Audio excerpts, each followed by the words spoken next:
Hi folks, and welcome back to be honest, another miserable day on the plot. It's literally just started raining. The forecast at the moment, just not worth anything, completely worthless. Meant to be lovely today and it's rainy. It's been a bit of a slow week for me, a bit of a challenge, you know, a bit kind of rainy, drizzly, this grim grey weather. It's just not particularly inviting. It's so windy today as well. So today is a bit of a flying visit. I'm just popping up. Unfortunately, my Jess is a bit ill, so I've got to go get some supplies. She did say I could go to the allotment. I've not snuck away. She knows I'm here. So let's just have a little look around and a little bit of an update. One of the things I want to check, and I have been kind of coming up once every other day, just quick sort of flying visits, so just making sure everything's okay, doing a few little bits here and there. But let's get in here and see how it's doing. Now, fingers crossed, but it does seem like the spider mite infestation has at least stalled, you know, where it was. It's not spread to everything else. It's not like all my other plants are ailing and dying. This is that one leaf that I left that had some on it. And I do think they're probably still on here. SB Invigorator is supposed to take care of spider mites, but I've been doing a little bit of SB Invigorator in here as well as misting. And I don't mean just like getting a little water bottle out. What I mean is getting the hose, put my finger on the end of it and just psh, over the whole everything. Just getting it really humid in here. I try and do it in the morning when I can, making sure the ground is really wet, and basically humidity is meant to really prevent spider mites. And it's a bit nerve-wracking because obviously tomatoes and humidity and water splashing on the soil don't really mix. It's certainly not best practice. So hopefully everything is going to continue in here. The tomatoes are looking fantastic and I'll be harvesting them today. There's a few Crimson Crush down there. I was about to say these look amazing, but something's had it. Oh, bloody hell. Now, I immediately saw this and thought, oh God, because last year I had loads of damage on my tomatoes, and the working kind of theory was it was probably rodents that had got in, you know, rats or mice or something, that were just really, really hammering the tomatoes. I got really bad harvest last year. I also had blossom end rot. It was not a good year for tomatoes, but at least this is covered in slime. I'm not sure if it's, yeah, there you go, you can see it there. That is slug or snail damage. I'm fairly confident, or I'm hopeful anyway. And that is certainly preferable to having rodents in here mullering everything. Still not great though, because I've lost my first Crimson Crush. Generally speaking though, the tomatoes are looking pretty good. This orange accordion is massive. This is by far the biggest tomato I've ever grown. I was a bit worried it was getting blossom end rot, but no, it's just getting this kind of I can't remember what they call that, cat something, on those kind of heirloom styles. Yeah, everywhere I look, most of these plants are really quite laden with fruit. This is incredible. This is my tamande, and there's just so many on here. Loads and loads, looking pretty incredible. Not everyone looks quite as good as this. And in fact, one of the strange things is that it's the bottom trusses, it's the first truss on most of these, I always want to call tomatoes potatoes, on the bottom of these tomatoes that are looking the best. The tamande that I was just showing you, once again, that was the bottom. And just over there, oh, can you see that black moon? That's the first red one. I picked one of those the other day and it was way, way, way too early. That looks amazing. And then the black strawberry too, looking really good. Loaded with fruit in places. The quadro plants are generally doing quite well. This orange accordion is very stunted because of my bad pruning. The Tachi Roma is getting some big old fruit on it now. Look at this one, that's a big one. Really nice, blossom end rot free, touch wood. It is a bit of a crazy grower. And my monster chili is looking pretty good too. Dorset Naga. Got the first few pods on as well, which to be honest, probably not a great sign. I'm seeing a lot of flowering. I had planned, ideally, for this to be getting a lot taller before it started putting on its floral growth and its fruiting, but it's fine. I'm just kind of leaving it to do whatever it wants. It is a pale colour.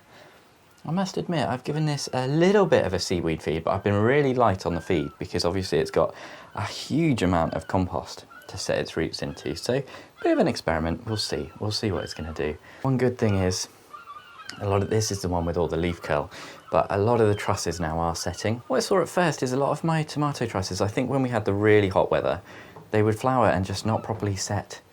So it's looking a lot better now. And in terms of their growth, when you zoom out and step back a bit, they are looking really good. A lot of them are hitting the roof of the greenhouse now. In fact, I hadn't noticed how much that one has grown into the roof at the back there, and I should probably nip out those growing tips, which I will do now, because otherwise they're going to become completely unruly. But these ones are all just starting to hit the windows as well, which generally I'm okay with. And the cucumbers, it has to be said, I think we've saved. I pulled a really nice fruit off here yesterday, and there's a few more coming. So I think for the most part, we've kind of saved the cucumbers, which is good. A lot of people were saying that my pruning was far too severe and I was probably just going to kill them, which is what happened to the melon, rest in peace. But generally, the cucumber seems to have responded really, really well, actually. And how could I forget my Buena Mulata, which has gone red, which I'm really glad about, because last year these went a weird peach colour, and they were kind of soft and a bit gross, but these are absolutely loaded. Once again, I would have really liked this to be a bit of a bigger plant before it started fruiting, but I can't be mad because it's just so gorgeous. One of my favourite peppers to grow, and it tastes really good too. Let's have one of these. That one's looking good. Oh, and at the back, the aubergine, which really are just stuffed away in the corner and kind of forgotten about, they are starting to fruit, which is really, really cool. Never done aubergine and don't really have the space, so they've just been crammed in. The sungold in the quad grow as well has really started growing.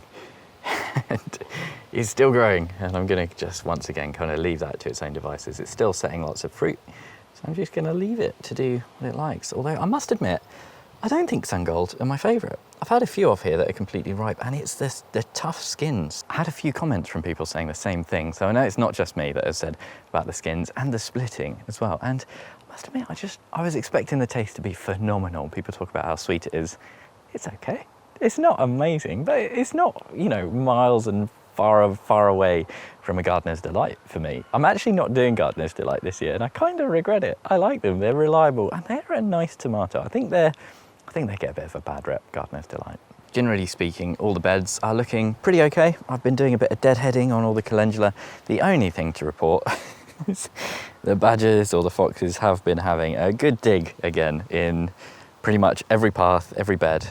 So long as they leave the crops, I don't mind. It is a bit annoying. It doesn't look great, but generally speaking, the beds are looking okay. We had a really good heavy rain yesterday, so lots of things are going to respond quite well. I think probably going to pull these carrots today. The cucumbers, the outdoor cucumbers, are still just about hanging in there, and a lot of the lettuce is looking like Tony C. Smith's. But I'm going to leave it because it self-seeds, and then we get little patches of lettuce like all of those over there that come up next year.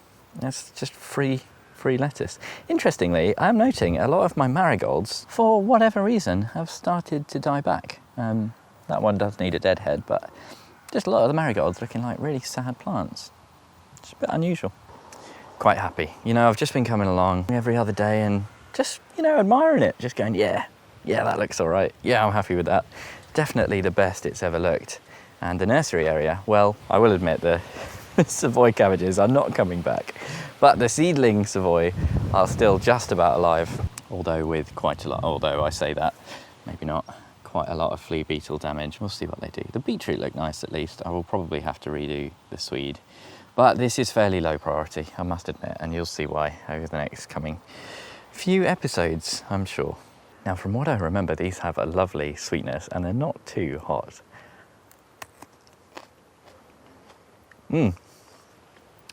Oh, that's so fresh.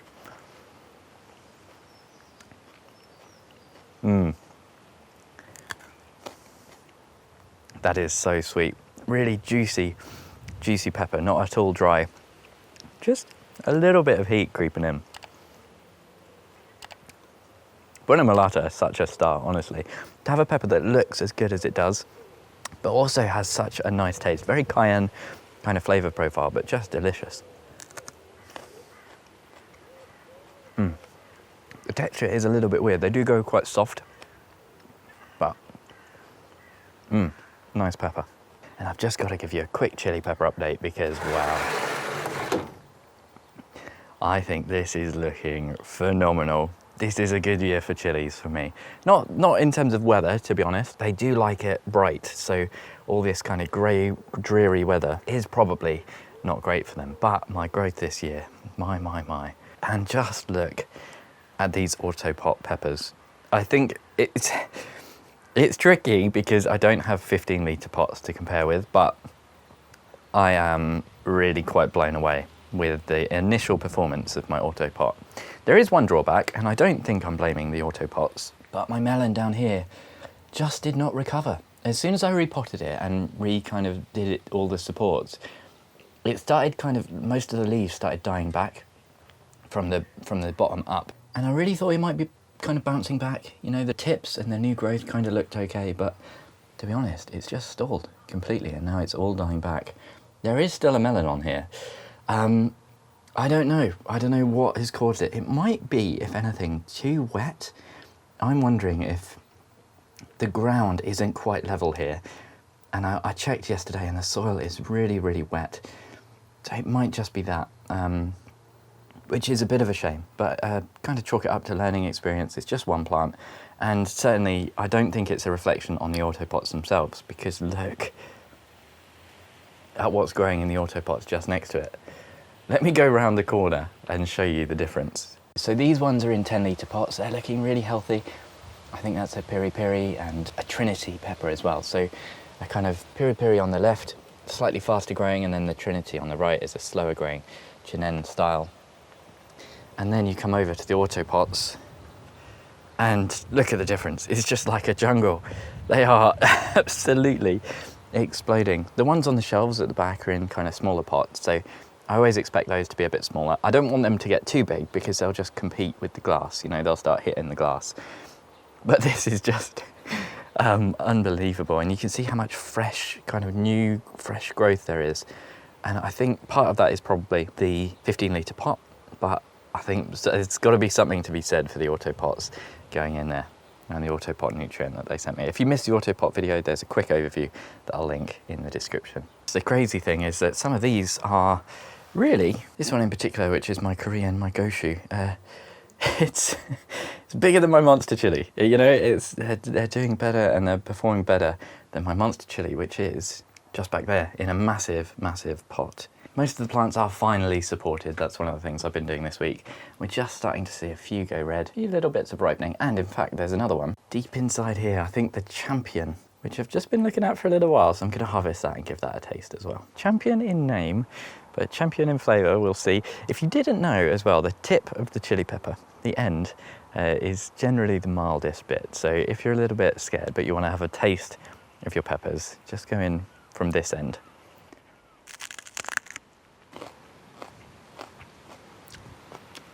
Oh, that is sweet, delicious, slightly drier, kind of a thin-walled.